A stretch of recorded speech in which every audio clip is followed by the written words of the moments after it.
আসসালামু আলাইকুম। System academic কেয়ারের পক্ষ থেকে জানাই আন্তরিক সালাম ও শুভেচ্ছা। আমি শুরু করব একাদশ শ্রেণীর আইসিটি তৃতীয় অধ্যায়। আমরা এখানে দশমিক থেকে অক্টালে রূপান্তর করব। দেখেন, দশমিক থেকে অক্টালে রূপান্তর করতে গেলে একটা সিস্টেম আপনাকে শেখাবো। কি সিস্টেম? যদি আপনি দশমিক থেকে অক্টাল করেন বা দশমিক থেকে বাইনারি করেন, 10 কথা আগে হলে ভাগ, পরে হলে গুণ, যে কোনো অঙ্ক। দেখেন, আপনি দশমিক থেকে কি করবেন? অক্টাল করবেন, তাহলে ভাগ হবে। কি দিয়ে ভাগ করবেন? চাচ্ছেন কি? অক্টাল। তার বেস দিয়ে ভাগ করে দিবেন অঙ্ক শেষ। তাহলে আপনি দশমিক থেকে অক্টাল, 10 কত আগে আছে ভাগ হবে, পরে হলে গুণ। কি দিয়ে ভাগ করবেন? যা আপনি চাচ্ছেন অক্টাল করতে 8 দিয়ে ভাগ করে দিবেন। তাহলে এখানে 75 আছে, 8 দিয়ে ভাগ করেন। 8 9 72, 8 9 কত? 72 3। কারণ কি, যদি আপনি 8 দিয়ে ভাগ করেন তাহলে কিন্তু 8 এর নিচের কোনো কি আর মান আসবে, তাহলে তো আপনার অক্টাল হবে। 8 এর নিচের কোনো কি আসবে? মান আসবে, আর তখনই কি হবে? অক্টাল হবে। 8 9 72 আর 3 বসে গেল। দেন 8 দিয়ে ভাগ করেন, 8 একে 1, হাতে 1 থাকে, ওই 1 বসে গেল। এবার এই জায়গাটা খেয়াল করবেন, 8 দিয়ে আপনি 1 কে ভাগ করবেন, 8 দিয়ে 1 কে ভাগ করবেন, 8 শূন্য যাবে না, 8 শূন্য 0 1, শূন্য হলো ভাগফল, 1 হলো ভাগশেষ। ভাগফলটা বসে এখানে, ভাগশেষটা এখানে। এবার এখান থেকে এভাবে লিখবো, এটা হলো MSB most significant bit, LSB least significant bit. Okay, এবার খেয়াল করেন, আপনার সহজ একটা অঙ্ক করলাম, তাহলে আপনি বুঝতে পারবেন যে তাহলে কি হলো। এখানে 75 ছিল হলো দশমিক, অক্টাল করলাম কি হলো 1 1 3, 1 1 3, এখানে 8। এখন একটা জিনিস খেয়াল করেন, আমরা কেন নিচ থেকে লিখি? দেখেন, আপনার কিন্তু এখানে এই মানটা কিন্তু একক, এই 3 মানটা কি বলেন তো? একক, প্রথম মান একক। ঠিক দেখেন, আপনি নিচ থেকে লেখেন তাহলে ডান দিকে যাবে, তাহলে কিন্তু ও কি হবে? একক হবে। তাহলে ও কি হবে? একক। ওকে, আশা করি এটা বুঝতে পারছেন। এখন দেখেন সেকেন্ডটা খেয়াল করেন, 175.15। তাহলে এখানে আমরা একবার আমরা 175 টাকায় করে নিব, দশমিক থেকে অক্টাল করব। 175 কে আমরা দশমিক থেকে অক্টাল করব। এখানে একটা জিনিস খেয়াল করার বিষয়, যখন দশমিক থাকবে তখন এই প্রথমটাকে 8 দিয়ে ভাগ করবেন, ভাগ, এটা দিয়ে কি ভাগ হবে, আর এই পাশেরটা 8 দিয়ে গুণ হবে। জাস্ট দশমিক থাকলে ভাগ উল্টা হবে জাস্ট। তাহলে আমরা 175 কে 8 দিয়ে ভাগ করে দিই।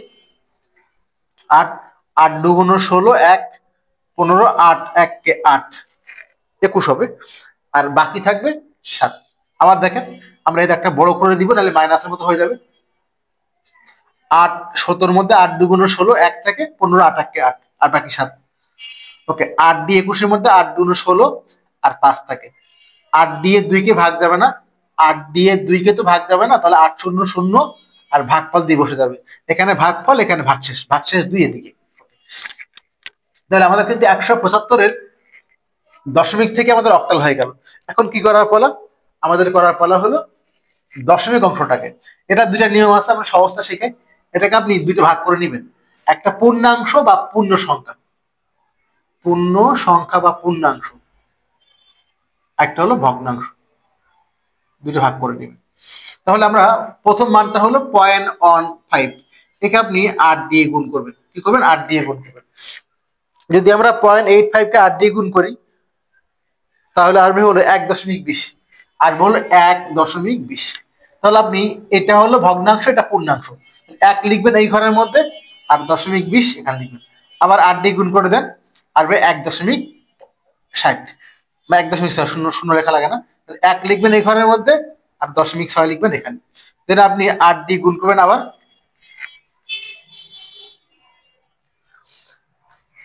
6টা 48, 4.80 হবে, 4.80 হবে। তাহলে আমরা কি লিখবো? 4 লিখবো এখানের মধ্যে, আর 0.80 লিখতে পারেন, নাহলে সমস্যা নেই। একে আবার 8 দিয়ে গুণ করে দিবেন। তাহলে কি হবে? গুণ করলে 8 0 0, 640 হবে এখানে। এখানে গুণ করলে হবে 640, মানে 6.40। এখানে লিখবেন হলো 6, এখানে লিখবেন 0.40। তাকে এবার 8 দিয়ে গুণ করে দিবেন, 3.20 হবে, 3.20 হবে। এখানে 3 লিখবেন, এখানে 0.20 লিখবেন। একে আবার 8 দিয়ে গুণ করে দিবেন, তাহলে হবে 1.60, 1.60, এখানে লিখবেন 1, এখানে 0.60।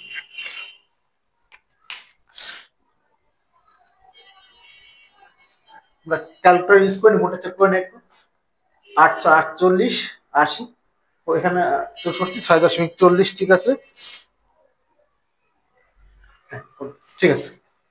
এখন আমরা এই পর্যন্ত করতে মান শেষ হয় না, এই পর্যন্ত করতে সমস্যা না, এই পর্যন্ত করতে পারি আমরা। ওকে, তাহলে আমাদের ঘটনা কি হলো, আপনি মানে 3-4টা করলে চলবে, যদি মান একই রকম মান না আসে 3-4টা করলে চলবে। এই যে আমাদের একই চলে আসছে, বা না করলে হতো। তাহলে এখানে ঘটনা কি হলো, আমাদের মান ছিল হলো 175, হ্যাঁ লিখি আমরা, এই প্রশ্ন শেষ এখানে 175.15 ছিল আমাদের দশমিক, করতে বলছে আমাদের অক্টাল। এবার দেখেন, আপনারা দেখেন 175টা কি হলো এদিকে, আর এটা কিন্তু এদিকে 257, 257। আর একটা মান আমরা মুছে দিই, তাহলে আমাদের একটু একটা মান মুছে কোনো সমস্যা নেই, এখন তো করলে সমস্যা নেই।